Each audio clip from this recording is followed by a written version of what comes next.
The stars had always called to humanity.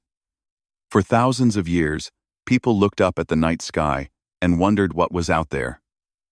30 years ago, they found out. The galaxy was full of life, full of ancient empires and powerful beings that had watched Earth for centuries. Humanity was young. Humanity was small.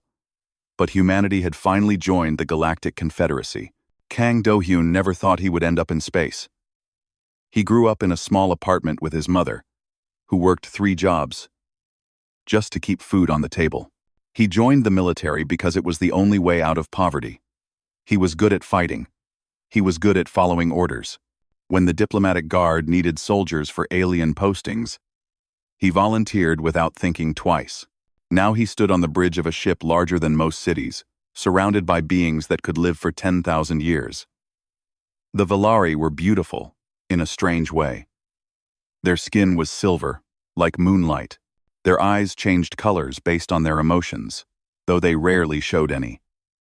They moved with a grace that made humans look clumsy and rough. Do-hyun was assigned to the Eternal Dawn, the flagship of the Valari Empire. His job was simple. Stand guard. Look professional. Show that humanity could be trusted. It was boring work, but the pay was good, and he got to see things most humans never would. The Valari treated humans the way adults treat children. They were polite, but distant. They answered questions, but never asked any. To them, humanity was a curiosity. Nothing more. Humans lived for 80 years if they were lucky. The Valari Queen had ruled for over 3,000 years. What could such brief creatures possibly offer? Queen Liara was the most powerful being Do-hyun had ever seen. She stood taller than any human, her silver skin perfect and unchanging. Her eyes were cold, shifting between shades of gray that meant nothing to outsiders. The other Valari said she had not smiled in 2 centuries. She ruled with absolute authority, and her word was law across 100 star systems. Do-hyun had seen her only from a distance. Guards like him were not important enough to stand in her presence. He was fine with that. The queen scared him in ways he could not explain. Her daughter was different. Princess Nari was young by Valari standards, only 400 years old, which meant she was still considered almost a child by her people. She had her mother's silver beauty, but none of her coldness. Her eyes changed colors constantly, shifting with emotions she did not try to hide. She was curious about everything, especially humans. The first time she spoke to Do-hyun, he almost dropped his weapon. He was standing guard outside a diplomatic meeting, doing his best to look alert and professional. The door opened, and she walked out. Her long silver hair flowing behind her like water. She stopped in front of him and tilted her head, studying him the way a scientist might study an interesting insect. "You are human," she said. It was not a question. "Yes, Your Highness." His voice came out steady, which surprised him. "I have read about your species. You live such short lives. 80 years, sometimes less. How do you find meaning in such a brief existence?" It was a strange question. Do-hyun thought about it for a moment before answering. "Maybe that is why we find meaning at all," he said. "When you know time is running out, every moment matters." Nari's eyes shifted to a bright blue. Curiosity, he would later learn. She smiled at him, and it felt like sunlight breaking through clouds. "I think I would like to talk to you again, human." "My name is Do-hyun," he said. "Kang Do-hyun." "Do-hyun," she repeated, testing the sound. "I will remember that." She walked away, leaving him confused and strangely warm inside. He did not know then that this small conversation would change everything. Over the following months, Nari found reasons to speak with him. She asked about Earth, about human food, about human music and stories. He told her about his mother, about growing up poor, about the dreams that had driven him to the stars. She listened with genuine interest, her eyes cycling through colors that he slowly learned to read.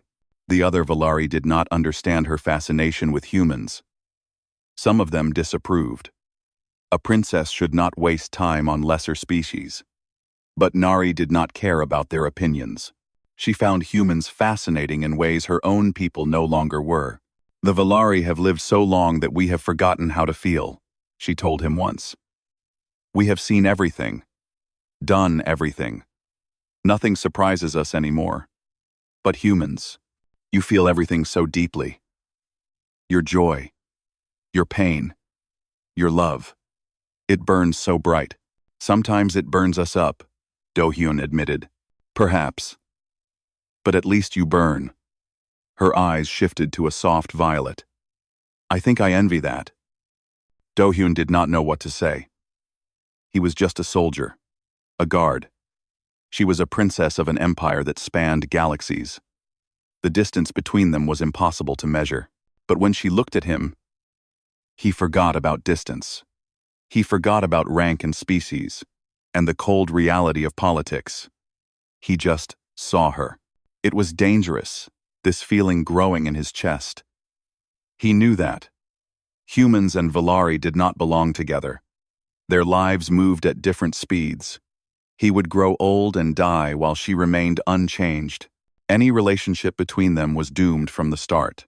But knowing something was dangerous did not make the heart stop wanting it.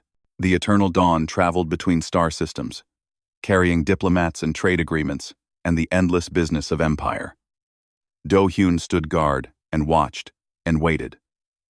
He spoke with Nari when he could, treasuring each conversation like a precious gift. He did not know that enemies were watching. He did not know that somewhere in the outer territories, rebels were planning something terrible. The Korvathi, a species that had fought the Valari for generations, saw an opportunity. The princess traveled with minimal guards. She was vulnerable in ways she had never been before. They would strike during the diplomatic summit on Station Chiron. They would take the princess and use her as leverage against the queen. It was a bold plan, a desperate plan. It would either break the Valari Empire or destroy the Korvathi completely. Do-hyun knew nothing of this. He was just a human guard, unimportant and overlooked. He spent his days dreaming of silver eyes and impossible futures. But fate had other plans for him. In 3 days, everything would change. In 3 days, he would make a choice that would echo across the galaxy. In 3 days, Kang Do-hyun would become either a hero or a corpse, perhaps both. Station Chiron was supposed to be safe. It floated in neutral space, protected by treaties that had stood for centuries. Representatives from a dozen species gathered there to discuss trade and borders and the endless details of galactic politics. Security was tight. Nothing could go wrong. Do-hyun stood outside the conference room where Princess Nari was attending meetings with minor diplomats. It was routine duty, boring and uneventful. He had done this 100 times before. He let his mind wander, thinking about the conversation he had shared with Nari that morning. She had laughed at something he said, a real laugh that made her eyes turn bright gold. He kept replaying that moment in his head. He almost missed the shadow moving at the end of the corridor. Almost. His training kicked in before his brain caught up. Something was wrong. The shadow moved too fast, too smooth. It did not belong here. He reached for his weapon just as the lights went out. Emergency lighting flickered on, painting everything in red. Alarms screamed through the station. And then the Korvathi came. There were 6 of them. They moved like smoke, sliding through the darkness with blades that gleamed in the red light. Their bodies were built for killing. All sharp angles and hidden weapons. They had planned this attack for months, waiting for the perfect moment. Now they came for the princess. Do-hyun did not think. He did not call for backup. He did not follow protocol. He simply moved. The first Korvathi died with a knife in its throat before it knew Do-hyun was there. He grabbed its plasma pistol as the body fell, spinning to face the others. 2 shots. 2 more bodies. 3 down in less than 10 seconds. The remaining 3 realized something had gone wrong. They had expected Valari guards, who were powerful but slow to react. They had not expected a human. Humans were supposed to be weak. Humans were supposed to be easy. They were wrong. Do-hyun crashed into them like a storm. He was not faster than them. He was not stronger. But he fought with a fury they had never seen before. Every strike was meant to kill. Every movement was driven by desperate purpose. He did not fight to survive. He fought to win. A blade caught him across the back, cutting deep into muscle. He ignored the pain and kept moving. Another blade punched through his chest, scraping against his ribs. He grabbed the arm holding it and broke it, taking the knife for himself. Blood poured down his body. His lungs burned. The fourth Korvathi fell with 2 knives in its chest. The fifth tried to run and took a plasma bolt in the back. The sixth, the leader, managed to get past Do-hyun and reach the door to the conference room. Nari was inside, alone, unprotected. Do-hyun threw himself at the Korvathi. They crashed through the door together, tumbling across the floor in a tangle of limbs and weapons. The Korvathi raised its blade to strike, aiming for the princess who stood frozen near the window. Do-hyun got there first. He caught the blade with his bare hand, feeling it slice through flesh and bone. With his other hand, he drove his knife up through the Korvathi's skull. The alien shuddered and went still. Silence fell. The whole fight had lasted 90 seconds. Do-hyun stood in the middle of the room, swaying on his feet. Blood pooled around him, mixing with the strange, dark fluid leaking from the Korvathi bodies. The knife was still buried in his hand. He could not feel it anymore. Do-hyun, Nari whispered. Her eyes were deep violet, a color he had never seen before. Fear, horror, something else.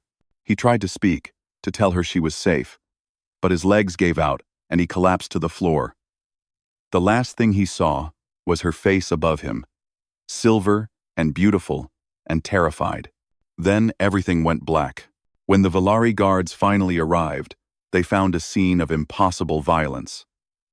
6 Korvathi assassins, some of the deadliest killers in the galaxy, lay dead on the ground. In the middle of them was a single human, broken and bleeding and barely alive. Captain Yuna pushed through the crowd, her heart pounding in her chest. She had known Do-hyun for 3 years. She had trained with him, fought beside him, trusted him with her life. Now she watched medics trying to keep him alive and felt something crack inside her. What happened? She demanded. A Valari guard, his face pale with shock, pointed at the bodies. He killed them. All of them. By himself. That is not possible, another Valari said. Korvathi assassins are trained from birth. One of them could kill a dozen humans without breaking a sweat. Then explain that. The first guard gestured at the carnage. Explain how a single human did this. No one could. Taewon arrived moments later, pushing through the crowd to reach his best friend. He had known Do-hyun since basic training. They had shared meals and drinks and stories. They had saved each other's lives more times than he could count. Now he lifted Do-hyun's broken body and carried him toward the medical bay, ignoring the blood soaking into his uniform. Hold on, he whispered. Hold on, you stupid hero. Do not die on me. Jisoo was waiting in the med bay, her hands already gloved and ready. She took one look at Do-hyun and her face went white. Get him on the table, she ordered. Now. The next few hours were a nightmare of blood and desperation. Jisoo worked with steady hands and a breaking heart, trying to repair damage that should have been fatal. The blade had punctured his lung. The energy blast had fried his nervous system. Internal bleeding filled his chest. His heart stopped twice, and she had to shock it back to life. By the time she finished, she was covered in his blood and shaking with exhaustion. Will he live? Taewon asked. His voice was rough. Jisoo did not answer for a long moment. When she spoke, her words were hollow. I do not know. I have done everything I can. His body is shutting down. The damage is too severe for human medicine. He might last 48 hours. Maybe less. Taewon closed his eyes. There has to be something else. There is not. Not for humans. Jisoo wiped her face, leaving a smear of blood across her cheek. He was supposed to call for backup. He was supposed to follow protocol. Why did he fight alone?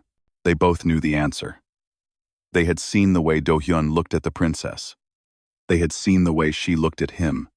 He had fought alone, because waiting for backup meant risking her life. He had chosen to die so she could live. Outside the medbay, human soldiers gathered in silence. Word spread through the station like fire. A human had saved the princess. A human was dying. They stood together, fists clenched, tears burning in their eyes. They could not save their brother. All they could do was wait and grieve. And somewhere above them, in the grand chambers of the eternal dawn, Queen Liara received word of what had happened. A human had killed 6 Korvathi assassins. A human had saved her daughter. A human lay dying in the medical bay. Her eyes shifted to a color her advisors had never seen before. She stood from her throne and walked toward the door. "Your Majesty," one of them called. "Where are you going?" "Your Majesty." "To see this human," she said quietly. "To see the man who saved my child." She did not wait for a response. She simply walked, leaving her advisors confused and worried behind her. Something was changing. Something old and powerful was stirring in the Queen's ancient heart, and nothing would ever be the same again. The medical bay was quiet except for the steady beeping of machines. Do-hyun lay on the table, tubes and wires connecting him to devices that fought to keep him alive. His chest rose and fell in shallow breaths. His skin was pale, almost gray. He looked like a corpse that had not yet accepted its death. Jisoo had not slept in 20 hours. She sat beside her patient, watching the monitors and praying to gods she did not believe in. Every few minutes, something would go wrong. His blood pressure would drop, his heart would stutter, his temperature would spike. She fixed each problem as it came, but she knew she was fighting a losing battle. Human bodies were not built for this kind of damage. Captain Yuna stood by the window, staring out at the stars. Her face was hard, but her eyes were red. She had lost soldiers before. It was part of the job. But Do-hyun was different. He was one of the best she had ever trained. He was brave and kind and stupid in all the ways that mattered. "How long?" she asked without turning around. "Maybe 40 hours now," Jisoo replied. "His organs are failing one by one. His kidneys went first. His liver is next. After that..." She did not finish the sentence. "There has to be something we can do." "There is not. I have used everything we have. Human medicine cannot fix this." Jisoo's voice cracked. "He should be dead already. The fact that he is still breathing is a miracle. But miracles do not last forever." Taewon sat in the corner, his head in his hands. He had not spoken since carrying Do-hyun to the medbay. Every few minutes, he would look up at his friend and then look away, unable to face what he was seeing. They had promised to watch each other's backs. They had sworn they would make it home together. Now Taewon was going to watch his best friend die in a sterile room far from Earth, far from everyone who loved him. Outside the medbay, other human soldiers kept vigil. They took turns standing guard, even though there was nothing to guard against. It made them feel useful. It was better than sitting alone with their grief. The Valari watched from a distance. They did not understand human mourning. When Valari died, which was rare, their people held ceremonies that lasted for years. But humans seemed to grieve in the moment, burning through their pain like they burned through everything else. It was strange and uncomfortable to watch. Word of what Do-hyun had done spread through the station and beyond.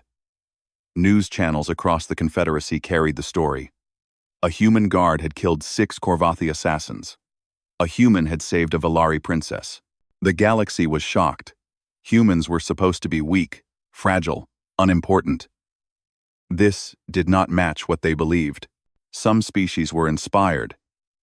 If a single human could do this, what else might humanity achieve? Others were worried. Perhaps humans were more dangerous than they seemed. Perhaps they should be watched more carefully. But none of that mattered in the medbay. There, a young man was dying, and all the politics in the galaxy could not save him. Princess Nari came in the middle of the night. She wore simple clothes, her silver hair loose around her shoulders. Her eyes were still that deep violet, the color of grief and fear. She had not changed back to her normal colors since the attack. Captain Yuna moved to stop her at the door. "Your Highness, this area is restricted. Let her in." Nari walked slowly to the bed, her footsteps silent on the cold floor.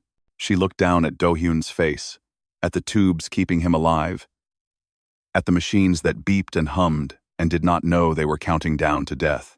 "He saved me," she whispered. He did not hesitate. He just moved. Moved. "That was Do-hyun," Taewon said from his corner. "He never thought about himself. Always had to be the hero. He is dying because of me. He is dying because he made a choice."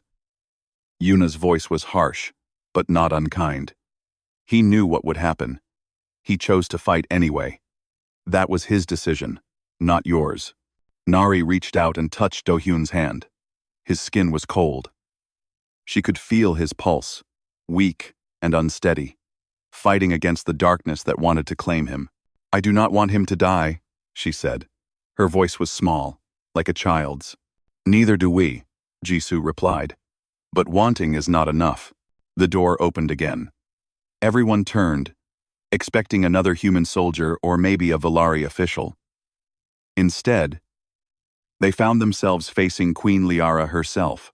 She stood in the doorway like a statue of silver and ice. Her eyes swept the room, taking in every detail. The machines, the monitors, the dying human on the table, her daughter's hand, holding his. Captain Yuna snapped to attention. "Your Majesty." The Queen did not acknowledge her. She walked forward, her steps measured and precise, until she stood beside the bed. She looked at Do-hyun for a long moment, her face revealing nothing. "He is dying," she said. It was a statement, not a question. "Yes, Your Majesty," Jisoo replied. "His injuries are beyond human medicine. Beyond human medicine." The Queen's eyes flickered, shifting through colors too fast to read. "But not beyond Valari medicine. The 2010 off-reaction/10 format. The 2027 off-reaction/10-4. A ripple of shock went through the room. Valari medicine was legendary. They had technology that could rebuild bodies, extend lives, reverse death itself, but they had never shared these gifts with other species. It was forbidden by laws older than most civilizations. "Mother," Nari breathed. "You cannot mean. I mean exactly what I say." The Queen looked at her daughter, and something passed between them. An understanding, a decision. "This human saved your life. He threw himself against impossible odds without hesitation. He bled and broke for you. Mark, the Council will never approve," one of the Queen's advisors said. He had followed her without being noticed, his face pale with worry. "The technology is sacred. It is meant only for Valari nobility. If we use it on an outsider, if we use it on this man, we honor a debt that cannot be measured." The Queen's voice turned cold. "The Valari do not forget those who serve us. We do not abandon those who protect our blood. This human has done more for my house than 1,000 diplomats. He will not die in a sterile room while I stand by and watch," the advisor stammered. "But the precedent, let the precedent burn." The Queen turned back to the bed, to the young man fighting for each breath. "He saved something precious to me. I will not let him go." She raised her hand and touched Do-hyun's forehead. Her fingers glowed faintly, light spreading from her skin to his. It was the beginning of something ancient and powerful, a gift that had not been given to an outsider in 10,000 years. "Summon my physicians," she commanded. "Tell them to prepare the regeneration chamber. We have work to do." 8 people. Jisoo stepped forward, her eyes wide. "Your Majesty, I do not understand. Why would you do this for a human?" Queen Liara looked at her, and for a moment, her mask cracked. Her eyes shifted to soft gold, a color that meant something deep and complicated, something almost like warmth. "Because he did not hesitate," she said quietly. "Because he chose my daughter over his own life, without a second thought. Because in 90 seconds, he showed me what bravery truly looks like." She turned back to Do-hyun. "The Valari have lived for ages beyond counting. We have forgotten how to burn." This human reminded me. She paused, and when she spoke again, her voice was barely a whisper. "I will not let that fire go out." The room was silent. Nari was crying, silver tears streaming down her face. The humans stood frozen, unable to believe what they were hearing. Even the machines seemed to hush, waiting for what would come next. Queen Liara, the coldest ruler in the galaxy, had chosen to save a dying human. Nothing would ever be the same again. The Valari Council met in the great chamber of the eternal dawn. 12 elders sat in a circle, their silver faces stern and worried. They had governed alongside the queen for centuries, advising her on matters of state and tradition. Now they faced a crisis none of them had expected. The queen wanted to save a human. "This is madness," Elder Corrin declared. His eyes burned amber with anger. "The regeneration technology is sacred. It was developed by our ancestors to preserve our greatest leaders. We cannot waste it on an outsider. The human will die within hours without intervention." Another elder added, "That is the natural order. Humans are brief creatures. We cannot change what nature intends. Nature intended for my daughter to die." Queen Liara's voice cut through the chamber like a blade. This human changed that intention. He stood against 6 Korvathi assassins and won. He earned this gift with blood and courage. One act of bravery does not make him worthy. He is worthy because I say he is worthy. The queen stood from her throne, and the temperature in the room seemed to drop. "I am the ruler of this empire. ATM. I have led our people for 3,000 years. My word is law, and I say this human will be saved." Elder Mira, the oldest of the council, raised her hand for silence. Her eyes were pale, gray, calm, and thoughtful. "Your Majesty, we understand your gratitude. We share it. The princess is precious to all of us. But consider the consequences. If we save this human, other species will demand the same treatment. They will say, we play favorites. The political balance of the Confederacy could collapse. Then let it collapse." The queen's eyes shifted to deep purple, a color of absolute certainty. "The Valari have hidden behind politics and traditions for too long. We have forgotten what it means to honor courage. We have forgotten what it means to repay debts." She looked at each elder in turn. "This human taught me something I had forgotten. He showed me that bravery is not about living forever. It is about choosing to fight when death is certain. Your Majesty, I am not finished." The queen's voice hardened. "My daughter loves this human. Do not pretend you have not seen it. Her eyes have been violet since the attack. She has not eaten or slept. She sits by his bed and holds his hand while he dies." She paused, and when she spoke again, her voice was softer. "I lost her father 2,000 years ago. I watched the light leave his eyes and felt my heart turn to stone. I swore I would never feel that pain again. I kept my distance from everyone, including my own daughter." The council was silent. No one had ever heard the queen speak of her husband. It was a wound too old and too deep to touch. "This human cracked my stone heart," Liara continued. "Not just by saving Nari, but by making her smile again, by reminding her that life can be precious and brief and beautiful. She looked at Elder Mira directly. "You ask me to consider consequences. I have considered them. I would burn this empire to the ground before I let my daughter watch another person she loves die in front of her." Elder Corin started to speak, but Mira silenced him with a look. The old elder studied the queen for a long moment, reading the colors shifting in her eyes. Grief, love, determination. Things the queen had not shown in centuries. "You have made your decision," Mira said quietly. "I have. Then the council will not oppose you." Mira bowed her head. "We serve the crown. If you believe this human is worthy, we accept your judgment." The other elders murmured unhappily, but none of them challenged the decision. The queen's word was law, and even the council could not defy her directly. "There is one more thing," Liara said. "This human, Kang Do-hyun, will not simply be healed and sent away. I am claiming him." A gasp ran through the chamber. Claiming was an ancient tradition, almost forgotten in modern times.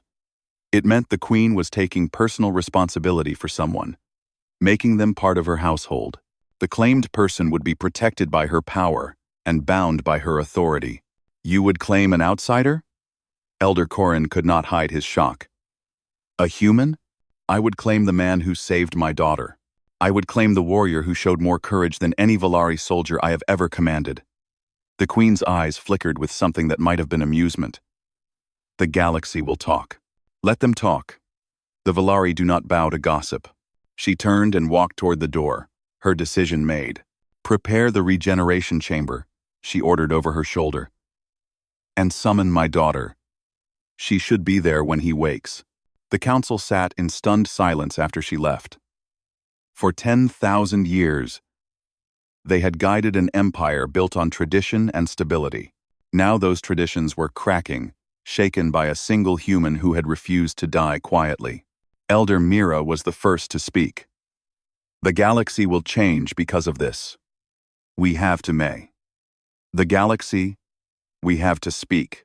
For better or worse?" Elder Corin asked bitterly. "I do not know." Mira's eyes shifted to thoughtful blue. "But I suspect we will find out soon enough." In the medical bay, Valari physicians worked alongside Jisoo to stabilize Do-hyun for transfer. The regeneration chamber was ancient technology, rarely used even for Valari nobility. It would rebuild his body cell by cell, repairing damage that should have been permanent.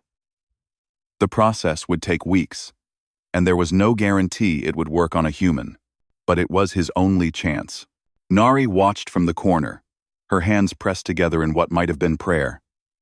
She had not left his side since the attack. She had barely spoken.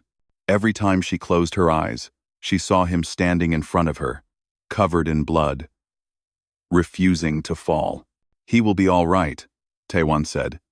He stood beside her, awkward and uncertain. "Do-hyun is the toughest person I know. If anyone can survive this, he can. Your people are remarkable," Nari replied softly. "You live such short lives, but you burn so bright. I have watched species that live for millennia accomplish less than humans have in a century. We do not have time to waste." Taewon managed a small smile. "Every moment matters when the clock is always ticking." The physicians lifted Do-hyun onto a hover stretcher and began moving him toward the regeneration chamber. Nari followed, her eyes never leaving his face. Captain Yuna and Taewon walked behind her, part of the strange procession that marked this moment in history. Queen Liara met them at the door to the chamber. She looked at her daughter, at the grief and hope warring in her violet eyes, and something in her expression softened. "He will live," she said. "I have decreed it." "Ride, Mother." Nari's voice broke. "Thank you. Do not thank me yet." The queen placed a hand on her daughter's shoulder. "The process will change him. He will not be entirely human when it is done. His life will be extended, his body enhanced. He may resent these gifts, He may struggle with what he has become. He will not be alone. Nari looked at the chamber where Do-hyun would soon be placed. I will help him. Whatever he needs, I will be there. I know you will. The queen's eyes shifted to warm gold. That is why I am doing this. Not just to repay a debt, but because I see the way you look at him. You have been cold for so long, hiding behind duties and traditions. He makes you warm again. He makes me feel alive, Nari admitted. Then he is worth saving. The queen stepped back. Go. Be with him. I will handle the politics. Nari entered the chamber, taking her place beside the table where Do-hyun lay. The machines hummed around her. Ancient technology preparing to work a miracle. She took his cold hand in hers and held it tight. You saved me, she whispered. The chamber sealed shut. Light began to glow around Do-hyun's body, and somewhere in the vast coldness of space, a new chapter in galactic history began to unfold. 3 weeks passed in light and silence. Do-hyun floated in a space between life and death, aware of nothing but warmth. Sometimes, he thought he heard voices, distant and muffled, like sounds underwater. Sometimes he felt a presence beside him, a hand holding his. But mostly, there was just the light, golden and soft, wrapping around him like a blanket. The Valari physicians worked constantly. They monitored every cell in his body, guiding the regeneration process with careful precision. Human biology was different from Valari, and they had to adjust their methods dozens of times. His nervous system was rewoven strand by strand. His organs were rebuilt from the inside out. Even his bones were strengthened, reinforced with trace elements that would make them nearly unbreakable. It was the most complex medical procedure in Valari history. And slowly, impossibly, it was working. Nari visited every day. She sat beside the chamber and talked to Do-hyun even though she did not know if he could hear her. She told him about her childhood, about her father, about the centuries of loneliness she had endured. She told him about the books she had read and the stars she had seen. She told him everything she had never said to anyone else. You have to wake up, she whispered one night. You promised to tell me about Earth's oceans. You said you would show me what rain feels like. You cannot break your promise. Do-hyun, I will not allow it. Dawn. On the 22nd day, his eyes opened. The light faded around him, and he found himself lying on a soft bed in a room he did not recognize. Everything was white and silver, clean and quiet. Machines beeped softly nearby. His body felt strange, different in ways he could not explain. Welcome back. Do-hyun turned his head and found Queen Liara sitting in a chair beside his bed. She looked exactly as she always had, silver and perfect and ageless. But there was something different in her eyes, something warm. Your Majesty.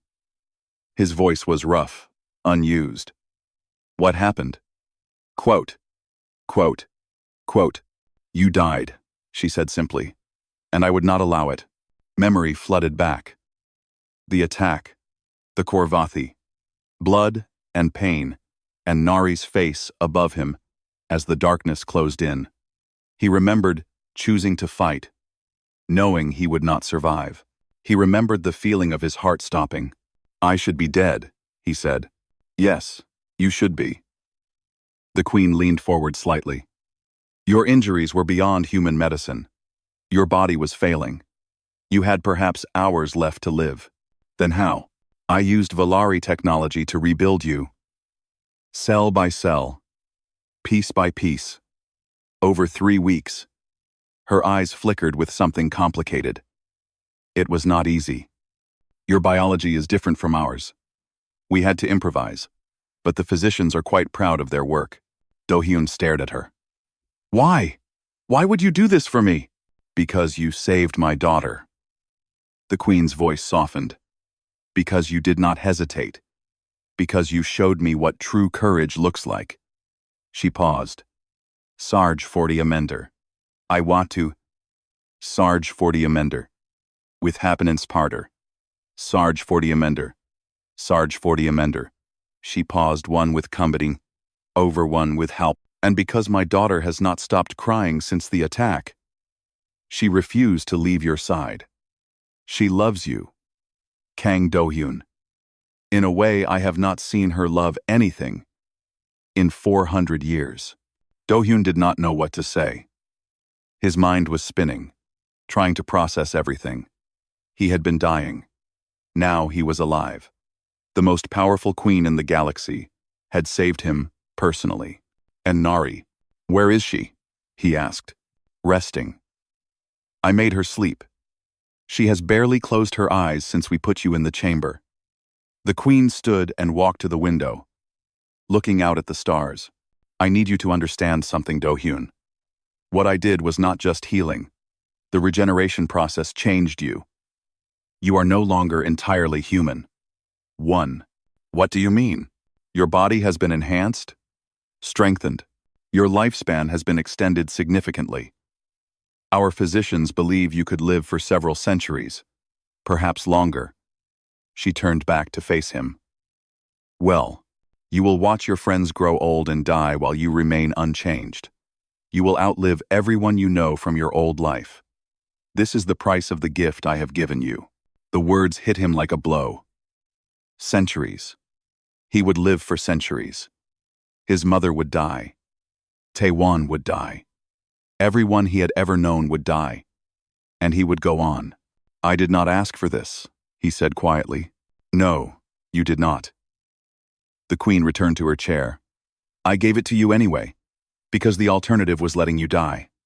I could not watch my daughter's heart break. I could not stand by while a brave man was claimed by death. So, I made a choice for you. One you may come to resent. Do you regret it? No. Her answer was immediate and certain. I would make the same choice again. 100 times. 1,000 times. Her eyes shifted to deep gold. You matter, Do-hyun, not just because you saved Nari, but because of who you are. The galaxy needs more people like you.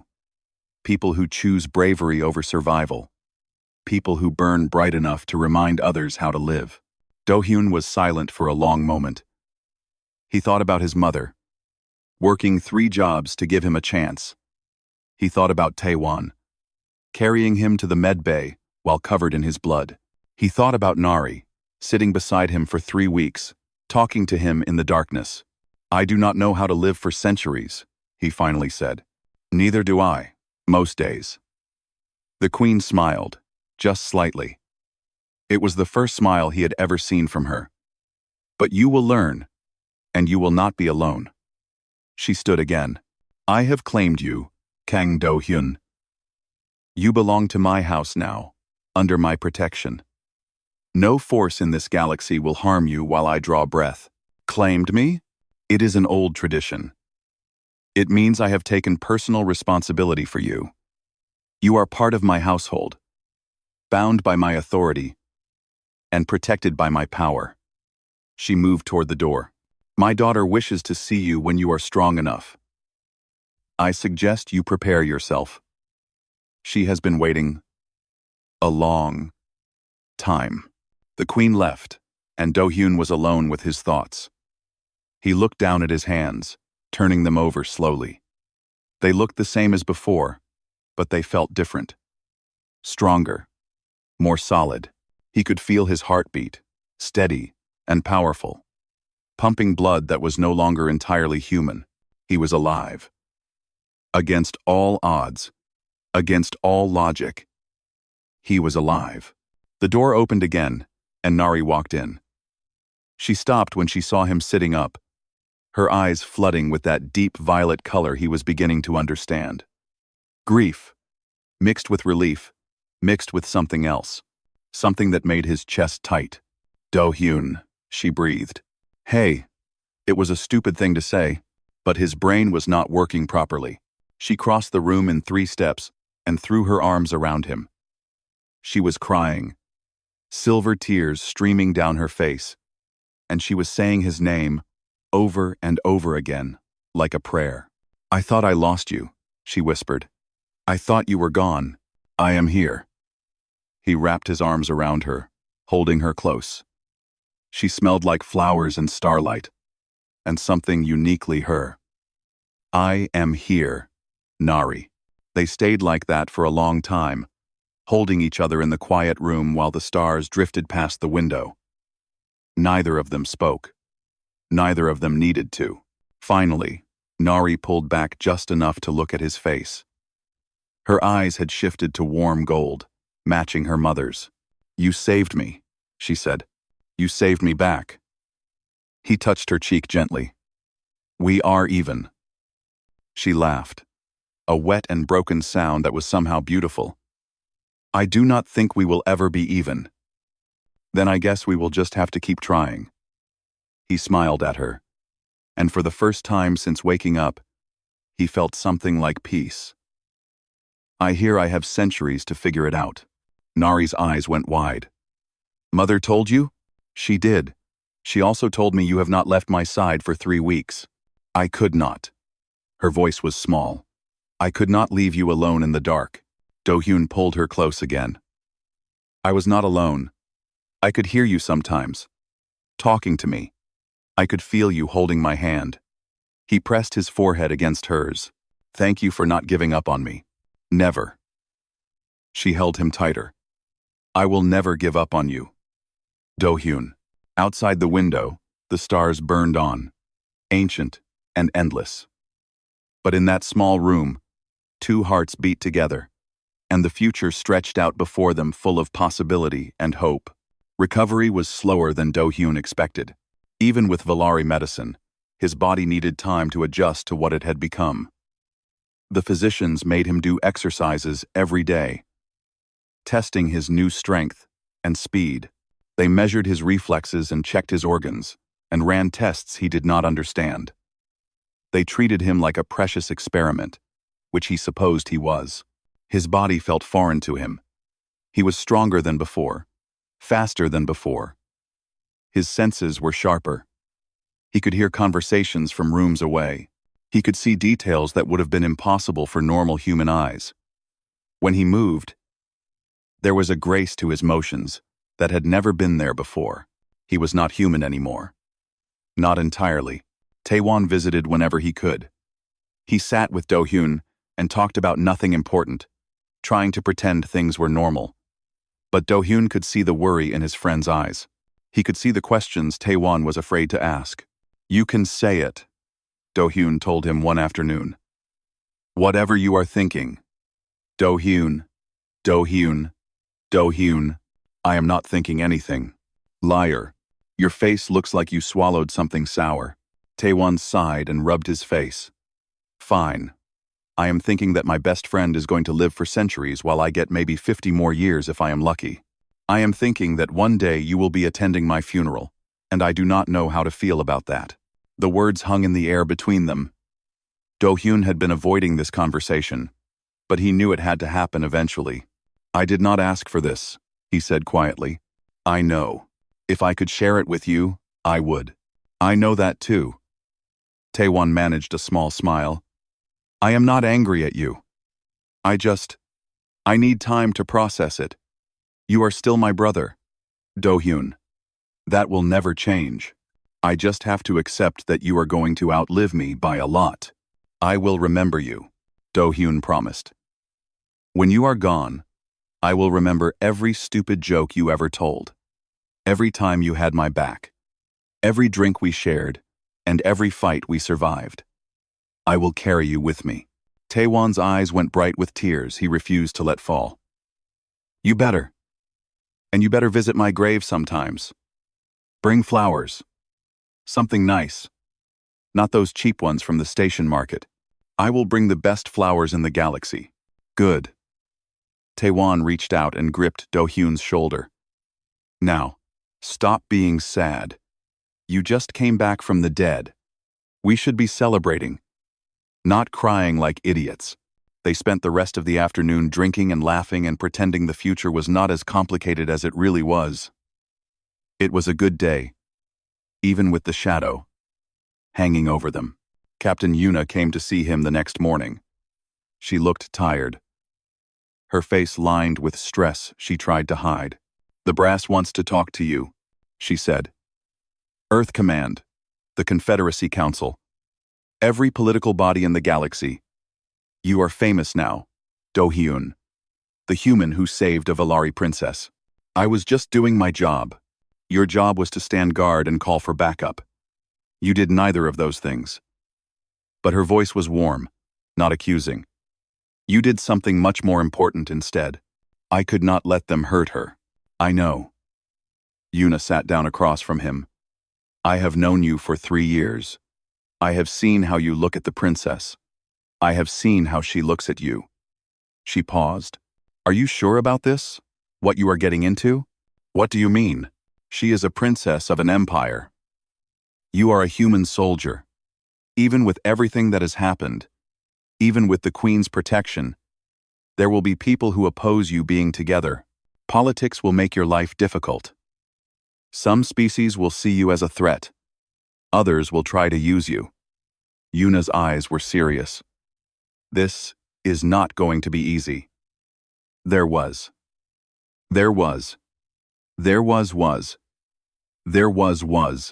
Nothing worth having ever is. Spoken like a romantic. She shook her head. "Fine. If you are going to do this, do it right. Be the best version of yourself. Show the galaxy that humans are not just violent savages. Show them that we can love as fiercely as we fight." "I will try."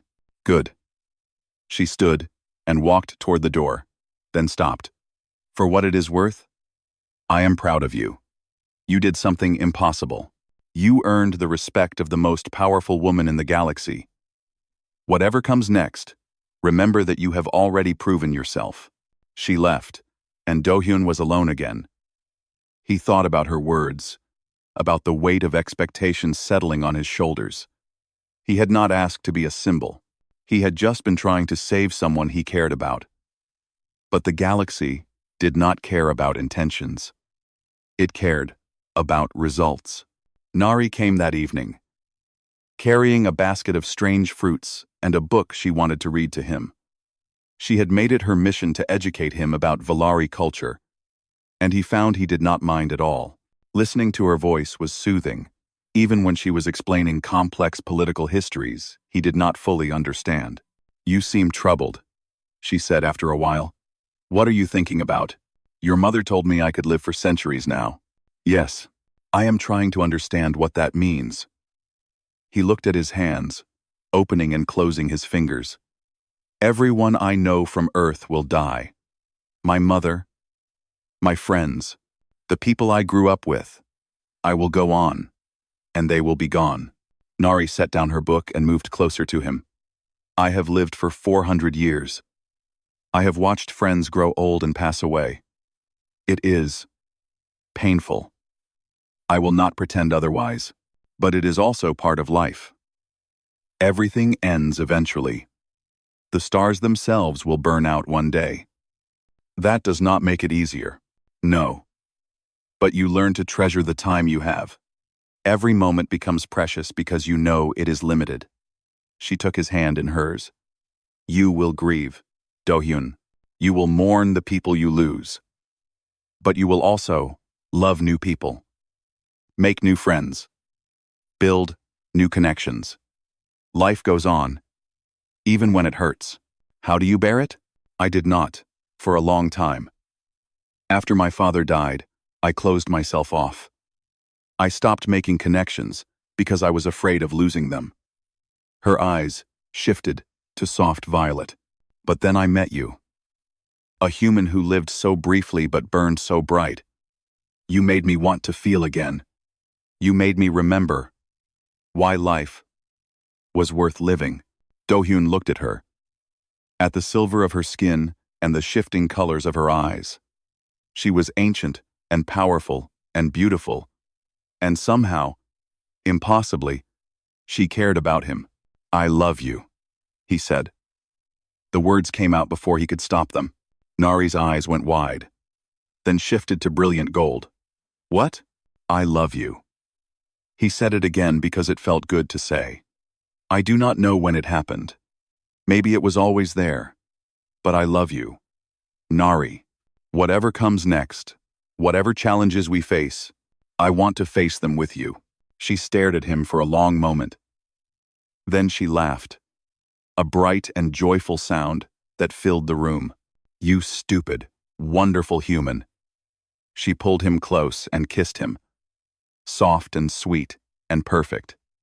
I love you too. I have loved you since you told me why humans find meaning in brief lives. I was just too scared to admit it. They held each other as the stars drifted past the window. The future was uncertain and complicated and full of challenges. But in that moment, none of it mattered. They had found each other against impossible odds. Everything else was just details. So, Do-hyun said after a while. What now? Nari smiled against his shoulder. Now we figure out how to make this work. Together. That sounds like a plan. It is not much of a plan. Best plans never are. He kissed the top of her head. We will figure it out as we go. Best plans never. We will figure it out as we go. And they would. Day by day, challenge by challenge, they would build something new. A bridge between species. A love story for the ages. A future that neither of them could have imagined alone. It would not be easy. But nothing worth having ever was. The galaxy changed because of what happened on Station Chiron. News spread through the Confederacy like wildfire. A human had killed 6 Korvathi assassins with a knife and borrowed weapons. A human had saved a Valari princess. The Valari queen had claimed him, granted him extended life, elevated him to a position no outsider had ever held. Species that had dismissed humanity began to pay attention. Ambassadors arrived at Earth with new proposals. Trade agreements that had been stalled for decades suddenly moved forward. Military alliances that had seemed impossible became topics of serious discussion. Humanity was no longer a curiosity to be ignored. They were a force to be respected. Queen Liara announced a new initiative. Valari and human forces would train together, sharing techniques and technology. Captain Yuna was chosen to lead the human contingent. Taewon became one of the first exchange officers, teaching Valari soldiers how to fight like humans while learning their advanced tactics. They are fast and smart, Taewon reported to Do-hyun after his first training session. But they fight too carefully. They have lived so long that they have forgotten how to take risks. You should see their faces when I charge into a simulation without waiting for the perfect moment. They think I am insane. Oh. Well. Are you insane? Probably. But I also win. Taewon grinned. Humans are unpredictable. That is our advantage. We do not wait for perfect conditions. We make our own. The training program was a success. Within months, combined human-Valari units were performing better than either species had managed alone. The Confederacy took notice. Other species began requesting similar exchanges. And at the center of it all was Do-hyun. Queen Liara appointed him as official liaison between humanity and the Valari Empire. It was a position that had never existed before. Created specifically for him, he attended council meetings and diplomatic functions. He spoke at gatherings where species that had ignored humanity for decades now listened to every word. It was exhausting and terrifying, and completely unlike anything he had trained for. I am a soldier, he told Nari one evening, frustrated after a particularly difficult negotiation. I do not know how to talk politics with beings who have been playing this game for thousands of years. You are doing better than you think. Nari wrapped her arms around him from behind. The delegates respect you. They see someone who earned his position through action, not inheritance. That matters to them. They see a human who got lucky. They see a human who refused to die. She turned him around to face her. Do you know what the Korvathi call you now? The storm that would not break. Their assassins were legendary. You killed 6 of them in 90 seconds. They do not see luck. They see something they have never encountered before. What is that? A human who fights like he has nothing to lose. Her eyes shifted to warm gold. That terrifies them. And it inspires everyone else. Time passed. Do-hyun grew into his new role. He learned to navigate politics, to read the subtle cues that different species use to communicate. He made mistakes and learned from them. He built relationships with beings he never would have spoken to in his old life. And through it all, Nari was beside him. They were married on the observation deck of the Eternal Dawn, beneath a sky full of stars. Queen Liara performed the ceremony herself, binding their lives together with words that were ancient before humanity had discovered fire. Taewon was best man, crying openly despite his protests that he had something in his eye. Captain Yuna stood in the crowd, looking proud and sad and hopeful, all at once. "I take you as my partner," Nari said, her eyes brilliant gold. "Through the long years and the short, through joy and sorrow, through all the adventures yet to come, I take you as my heart," Do-hyun replied. "My compass in the darkness, my reason to keep fighting. Today and tomorrow, and for as long as the stars burn." They kissed, and the gathered crowd cheered. Humans and Valari celebrated together, barriers of species and culture forgotten in the face of something as universal as love. Queen Liara watched her daughter and the humans she had saved. She remembered the day she had made her decision, standing in that medical bay, while Do-hyun lay dying. She had acted on instinct then, driven by gratitude and something deeper she had not fully understood. Now she understood. Humanity was special, not because they were strong or clever or powerful. They were special because they burned. Every moment of their brief lives was lived with an intensity the elder species had forgotten. They loved fiercely. They fought desperately. They hoped even when hope was foolish. They reminded the galaxy how to feel. The queen walked to where Do-hyun stood, pulling him aside for a private word. "You have exceeded my expectations," she said. "When I saved you, I was repaying a debt. I did not expect you to become this." "Become what, Your Majesty?" "A symbol. A bridge. A reminder that the galaxy is changing, and that change can be good." Her eyes shifted through colors, too complex to read. Humanity has spent 30 years trying to prove themselves worthy of the Confederacy. You proved it in 90 seconds. I was just protecting someone I love. Yes. And that is exactly the point. The queen placed a hand on his shoulder. The Valari have lived for ages. We have built empires and conquered stars and achieved things beyond human imagination. But we lost something along the way. We forgot why we were doing any of it. We forgot how to care about anything except power and survival. And now? Now we have humans to remind us. She looked at Nari, laughing and dancing with the other guests. "My daughter has been cold for centuries. You warmed her. I have been a queen so long I forgot how to be a mother. Watching you together reminded me. We still have a lot to figure out," Do-hyun admitted. "Different species, different lifespans, different cultures. It is not going to be easy. And Elise, with 1007, we still have a lot to figure out. Nothing worth doing ever is." The queen smiled, and it transformed her face from cold marble to something almost warm. "But you have already done the impossible once. I suspect you will do it again." She walked away, leaving Do-hyun alone with his thoughts. He looked out at the stars, at the endless expanse of space that had once seemed so cold and distant. Now it felt like home. Nari found him there, slipping her hand into his. "What are you thinking about?" "The future," he said. "All the years stretching out ahead of us. All the things we might do. Does it scare you?" "A little. But mostly, it makes me excited." He turned to face her, seeing the gold in her eyes and the smile on her lips. "I spent my whole life thinking I would die young, like most soldiers do. Now I have centuries ahead of me.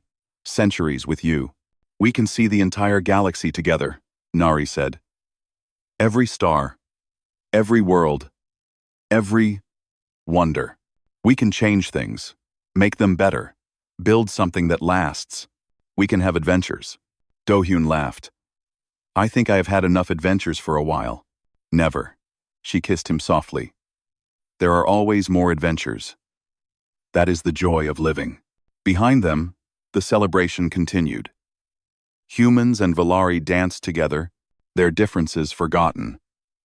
Music filled the observation deck, a strange mix of Earth melodies and alien harmonies that somehow worked perfectly. Queen Liara watched from her throne, her eyes thoughtful.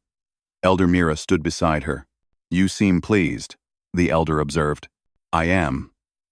The queen's gaze followed her daughter and her new son-in-law as they rejoined the party. I made many decisions in my long life. Some were wise, some were foolish, but saving that human, that may be the best thing I ever did. He changed things. He changed everything.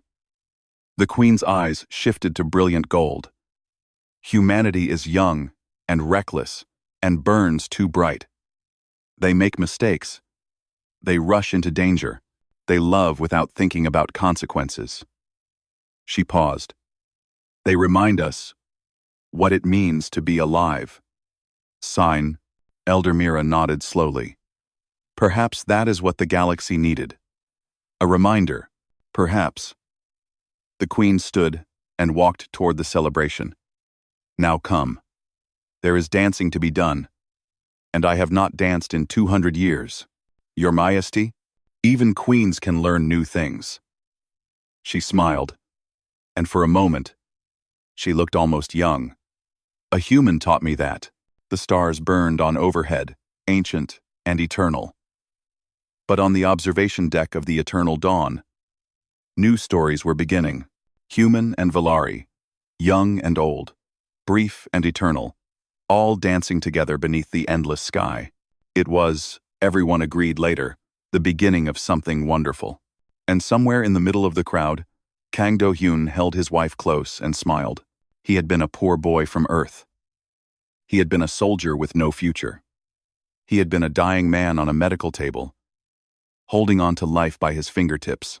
Now he was something else. A bridge between worlds. A symbol of what humanity could become. A man who had earned the love of a princess and the respect of a queen. Not bad for a human who was supposed to just guard a door. The galaxy would never be the same. And that, he thought, was exactly as it should be.